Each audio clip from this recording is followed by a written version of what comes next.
देश में अपराध हर रोज होते हैं, लेकिन कुछ वारदातें ऐसी होती हैं जो सालों तक याद की जाती है। एक ऐसा ही केस है मशहूर मॉडल जेसिका लाल हत्याकांड। जेसिका लाल के कत्ल की वारदात और उसके बाद उस केस की तफ्तीश और सुनवाई अपने आप में ही किसी सस्पेंस थ्रिलर फिल्म की तरह थे। कत्ल की वारदात जिसमें किरदार दर किरदार पलटते रहे, बयान दर बयान बदलते रहे। जेसिका लाल केस इतना चर्चित रहा कि इस पर एक फिल्म भी बन चुकी है। इस मर्डर केस के तार भारत के पूर्व राष्ट्रपति के एक रिश्तेदार से लेकर एक सांसद, विधायक के बेटे और भारत के बड़े क्रिकेटर के पिता के अलावा कई बड़े बड़े बिजनेसमैन और नामचीन हस्तियों तक से जुड़ा। आखिर इस जेसिका लाल मर्डर केस की पूरी कहानी क्या है, हत्या की वजह क्या थी, हत्या किसने की थी, जानने के लिए आखिर तक इस वीडियो में जुड़े रहे। और इससे पहले आपने हमारे चैनल को सब्सक्राइब नहीं किया तो कृपया सब्सक्राइब जरूर कर ले, साथ ही बेल आइकन को भी दबा दें ताकि हमारी नई आने वाली वीडियो आप तक यूं ही पहुंचती रहे।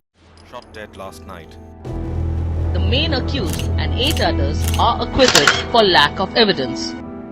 But does it really make sense the man accused of killing Jessica Lal is actually out free? This is a campaign that really represents the power of ordinary people. NDTV asked its viewers to join a petition to be given to the People's President Kalam. More than 2 lakh people have sent us SMSs supporting a petition which calls for a retrial. This must be the highest point in the protest for justice in the Jessica Lal murder case. Jessica Lal's murderer has finally been found guilty.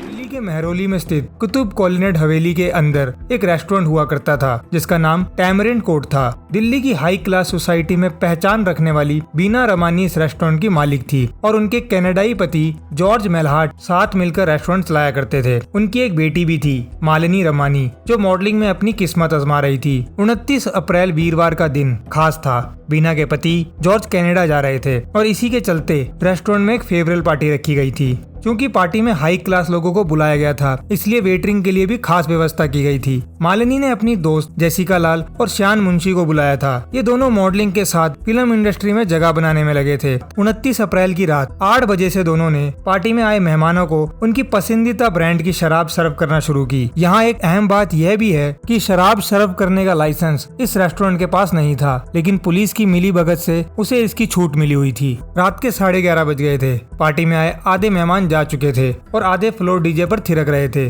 दूसरी तरफ पूर्व केंद्रीय मंत्री विनोद शर्मा का बेटा सिद्धार्थ वशिष्ठ उर्फ मनु शर्मा और अपने दोस्त अमरदीप सिंह गिल उर्फ टोनी के फ्लैट पर शराब पी रहा था। शराब खत्म हो गई थी, तभी उसे याद आया कि आज गुरुवार है। टैमरिंड कोर्ट रेस्टोरेंट में थर्सडे स्पेशल पार्टी चल रही होगी। मनु शर्मा और टोनी एक गाड़ी में और आलोक खन्ना और बाहुबली नेता डीपी यादव के बेटे विकास यादव दूसरी गाड़ी में बैठ के रेस्टोरेंट पहुंच गए। चारों एक साथ रेस्टोरेंट के अंदर पहुंचे। शराब काउंटर पर जेसिका मौजूद थी जो चीजों को समेटने में लगी थी। मनु ने एक पैक शराब मांगी। जेसिका ने घड़ी की तरफ इशारा करते हुए टाइम खत्म होने की बात कही और शराब देने से मना कर दिया। मनु ने दोबारा कहा। जेसिका ने फिर मना कर दिया। मनु ने 1000 रुपए का ऑफर भी दिया। जेसिका ने साफ कहा कि शराब नहीं मिलेगी। मनु शर्मा गुस्से से लाल हो गया। उसने 0.22 कैलिबर की पिस्तौल निकाली, लोड किया और हवा में फायर कर दिया। जेसिका फिर भी नहीं डरी। मनु ने हाथ नीचे किया और जेसिका के सिर पर गोली मार दी। जेसिका नीचे गिर पड़ी। यह सब देख शराब सर्व करने वाला मॉडल श्यान मुंशी घबरा गया। जेसिका को गोली मार दी, चीखते हुए वहां से भाग गया। गोली की आवाज से पार्टी में सन्नाटा छा गया। लोग जेसिका के पास पहुंचे। दूसरी तरफ मनु शर्मा तीनों दोस्तों के साथ वहां से निकल गया। लोग जेसिका को नजदीक के हॉस्पिटल ले गए। डॉक्टर ने इसे अपोलो हॉस्पिटल में रेफर कर दिया। वहाँ डॉक्टरों ने उसकी नब्ज टटोली और उसे मृत घोषित कर दिया। इस तरह 34 साल की जेसिका इस दुनिया से चली गई। दूसरी तरफ आलोक खन्ना, अमरदीप सिंह गिल उर्फ टोनी और विकास यादव एक साथ वहां से आलोक की कार से चुपचाप निकल गए, जबकि मनु शर्मा कुछ देर के लिए वहां से 1 किलोमीटर दूर एक गांव में जा छिपा। वहीं मनु ने अपनी पिस्तौल को जमीन में खड्डा खोदकर छिपा दिया। इसके बाद वो एक स्कूटर की सहायता से टोनी के फ्रेंड्स कॉलोनी स्थित निवास पर पहुंचा। मनु शर्मा का नशा मानो अब उतर चुका था। घबराहट में उसने अपने दोस्त अमित झिंगन को टोनी के घर बुलाया। अमित झिंगन ने जब पूरी बात सुनी तो एक पल के लिए वो भी घबरा गया, जिसके बाद अमित ने अपनी सफेद मारुति जिप्सी में मनु शर्मा और विकास यादव को कुतुब कॉलोनेट के आगे मेहरौली के गांव में गया, जहां मनु ने हथियार जमीन में छुपाया था। उसे फिर से खोदकर वहां से बाहर निकाला। उसके बाद वो हथियार कहाँ है वो आज तक एक पहेली बना हुआ है। अब इसके बाद मनु की गाड़ी जो कि उस रेस्टोरेंट के पास खड़ी थी, उसे वहां से लेकर नोएडा के पास छोड़ दिया गया। उसके बाद विकास यादव और मन्नू विकास के घर गाजियाबाद पहुंच गए। मामला high profile restaurant, high profile model और हाई प्रोफाइल लीडर के बेटे से जुड़ा था, इसलिए पुलिस के बड़े अधिकारी इस पे लगा दिए गए। पुलिस दिल्ली, गाजियाबाद से लेकर चंडीगढ़ तक छापेमारी कर रही थी। तभी 2 मई को मन्नू की टाटा सफारी को दिल्ली पुलिस से नोएडा में लावारिस हालत में बरामद किया। वहीं आलोक खन्ना और अमरदीप सिंह गिल को 4 मई को गिरफ्तार कर लिया गया। जिस वक्त मनु शर्मा ने ये मर्डर किया, उस वक्त उसके पिता विनोद शर्मा हरियाणा कांग्रेस के जनरल सेक्रेटरी थे, जो 3 बार विधायक, 1 बार राज्यसभा सांसद और नरसिम्हा राव की सरकार में केंद्रीय मंत्री रह चुके थे। चंडीगढ़ में उनके होटलों का बहुत बड़ा कारोबार था। विकास यादव के पिता बाहुबली डीपी यादव उस वक्त राज्यसभा सांसद थे। ऐसे में पुलिस के ऊपर डबल प्रेशर था, लेकिन फिर भी मनु शर्मा पकड़ा नहीं जा सका। 6 मई 1999 को मनु ने चंडीगढ़ की एक अदालत में सरेंडर कर दिया। मनु शर्मा द्वारा पूछताछ के दौरान किए गए खुलासे के आधार पर मनु शर्मा के साथी अमित झिंगन को भी पिस्तौल के नष्ट और सबूत मिटाने के षड्यंत्र के आधार पर गिरफ्तार कर लिया गया। वहीं 8 मई को बीना रमानी, उसका पति जॉर्ज मेलहाट और उसकी बेटी मालिनी रमानी को अवैध बार चलाने के लिए गिरफ्तार कर लिया गया। बीना रमानी के ऊपर एक इल्जाम यह भी था कि उन्होंने जेसिका के खून के निशान साफ करवा दिए थे, जिसके चलते उन पर सबूत नष्ट करने का आरोप भी लगा। इसके बावजूद बीना, उनके पति और उनकी बेटी को इस मामले में जमानत मिल गई। हालांकि उनके पासपोर्ट जब्त कर लिए गए थे। 19 मई को विकास यादव ने दिल्ली पुलिस के सामने सरेंडर कर दिया, लेकिन कुछ ही घंटों के बाद वो वहां से बाहर आ गया, क्योंकि वो पहले से ही मिजोरम जाकर वहां के कोर्ट से अंतरिम जमानत लेकर आया था। विकास यादव को इस शर्त के साथ अंतरिम जमानत दी थी कि अदालत के सामने सुनवाई शुरू होने के 1 हफ्ते पहले वो आत्मसमर्पण करेगा। मन्नू शर्मा द्वारा जेसिका पर चलाई गई गोली को सबसे नजदीक श्यान मुंशी ने ही देखा था, इसलिए पुलिस ने उसे मामले का शिकायती बनाया। पुलिस ने उसके बयान को आधार बनाकर एफआईआर दर्ज करी। मामले में कुल 101 गवाह बनाए गए। हाई प्रोफाइल केस था, जिसकी खबर सारी दुनिया को लग चुकी थी। पार्टी में उस दिन बहुत से लोग मौजूद थे, जिनमें सभी ने उस दिन मनु शर्मा को वहां देखा था, इसलिए कि जब कोर्ट में गया तो सबको लगा ओपन एंड शट केस है। 3 अगस्त 1999 को दिल्ली पुलिस ने अपनी चार्जशीट में मनु शर्मा, जिस पर हत्या और सबूत नष्ट करने का आरोप लगा, जबकि दूसरे आरोपियों पर जैसे विकास यादव, आलोक खन्ना और अमरदीप सिंह गिल पर साजिश और सबूत नष्ट करने का आरोप लगा।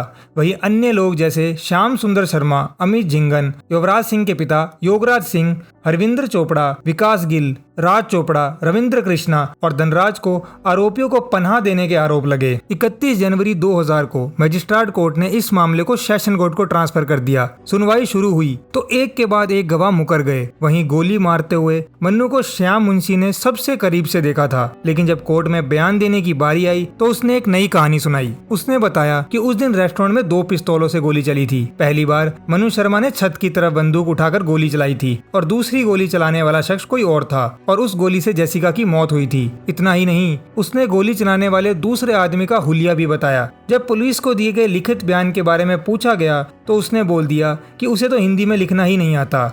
उसने कहा लिखित बयान पुलिस ने बनाए थे और उसने तो सिर्फ साइन करे थे। इसके बाद उस रेस्टोरेंट में काम कर रहे शिवदास, करण राजपूत भी बयान से पलट गए। हालांकि बीना रमानी की बेटी मालिनी रमानी और जॉर्ज मेलहाट अपने बयान पर अड़े रहे, लेकिन इतना काफी नहीं था। पुलिस को जुर्म का हथियार भी अब तक नहीं मिला था, कोई गवाह भी नहीं था। ऐसे में एकमात्र सबूत जो बचा था वो था गोली के खोखे, जो उस दिन रेस्टोरेंट से बरामद हुए थे। फोरेंसिक टेस्टिंग में सामने आया कि दोनों खोखे अलग अलग बंदूक से चले थे। कोर्ट के पास इन लोगों को रिहा करने के अलावा और कोई चारा नहीं था। सभी 9 आरोपियों को 21 फरवरी 2006 को पटियाला हाउस स्थित तत्कालीन एडिशनल सेशन जज SL भयाना ने इन्हें बरी कर दिया। कोर्ट के आदेश के बाद पूरे देश में हंगामा मच गया। भारत में हर कोई जानता था कि बड़े बाप के बेटे होने का मतलब आपको चालान देने की जरूरत नहीं और कोई भी नियम कानून आपके लिए लागू नहीं होता। लेकिन सरेआम हत्या कर बचकर निकल जाना, इस बात ने लोगों के अंदर भरे गुस्से को भड़का दिया। सारे देश में विरोध प्रदर्शन हुए,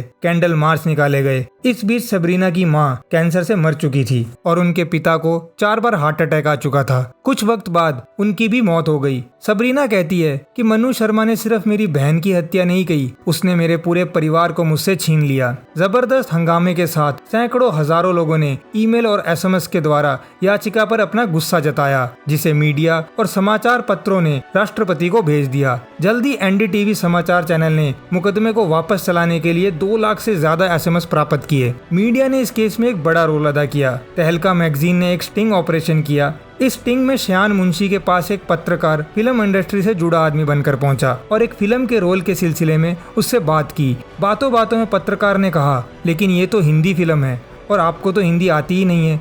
तब शो ऑफ करने के लिए श्यान ने हिंदी फिल्मों के डायलॉग सुनाए। ऐसा ही कुछ और स्टिंग ऑपरेशन सामने आए जिसमें गवाहों ने बताया कैसे उन्हें डराया धमकाया गया था। एक रिकॉर्डिंग भी सामने आई जिसमें पुलिस के सामने मनु शर्मा का इकबालिया बयान रिकॉर्ड था।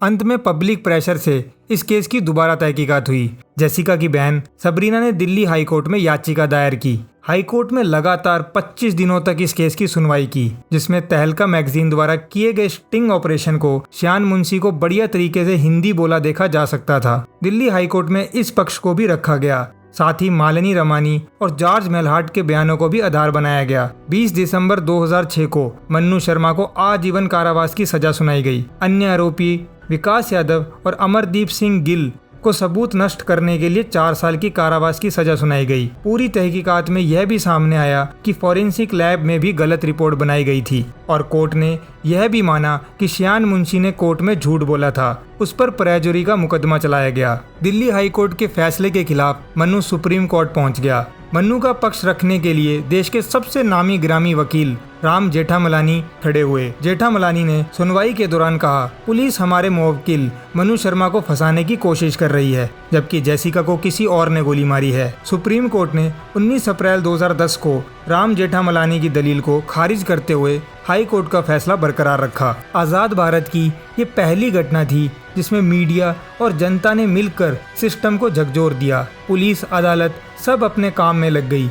जनता उनसे सवाल पूछने लगी और आखिर में सच की जीत हुई और इंसाफ मिला। इस कहानी का दुखद पहलू ये भी रहा कि जेसिका के मौत के बाद सबसे अधिक संघर्ष करने वाले उनके पिता अजीत लाल फैसला देखे बिना ही इस दुनिया से चले गए। 2 जून 2020 को दिल्ली के डिप्टी गवर्नर अनिल बैजल ने मनु शर्मा को रिहा करने की अनुमति दी। इसके बाद जेसिका की बहन सबरीना लाल ने दिल्ली की तिहाड़ जेल के वेलफेयर ऑफिसर को एक पत्र लिखा। उसमें उसने कहा मनु की रिहाई से उसे कोई आपत्ति नहीं। चिट्ठी में उन्होंने यह भी लिखा कि हम एसआई हैं, माफ करने में यकीन रखते हैं। मेरी माँ 1999 में ही उसे माफ कर देती अगर उसने खुद माफी मांग ली होती। मैंने अपनी बहन और माँ बाप को खो दिया। हमारी जिंदगी में एक वक्त ऐसा भी आता है जब हमें कुछ चीजों को पीछे छोड़ देना चाहिए। हमें विक्टिम वेलफेयर बोर्ड की ओर से मिलने वाला पैसा भी नहीं चाहिए। जिसको इसकी जरूरत हो उसे दे देना चाहिए। ऐसा कहते हुए सबरीना ने बहुत बड़ी बात कह दी। बाकी आप इस केस के बारे में क्या राय रखते हैं मुझे कमेंट में जरूर बताएं और हमें सपोर्ट करने के लिए हमारे चैनल को सब्सक्राइब जरूर करें। जय हिंद, वंदे मातरम।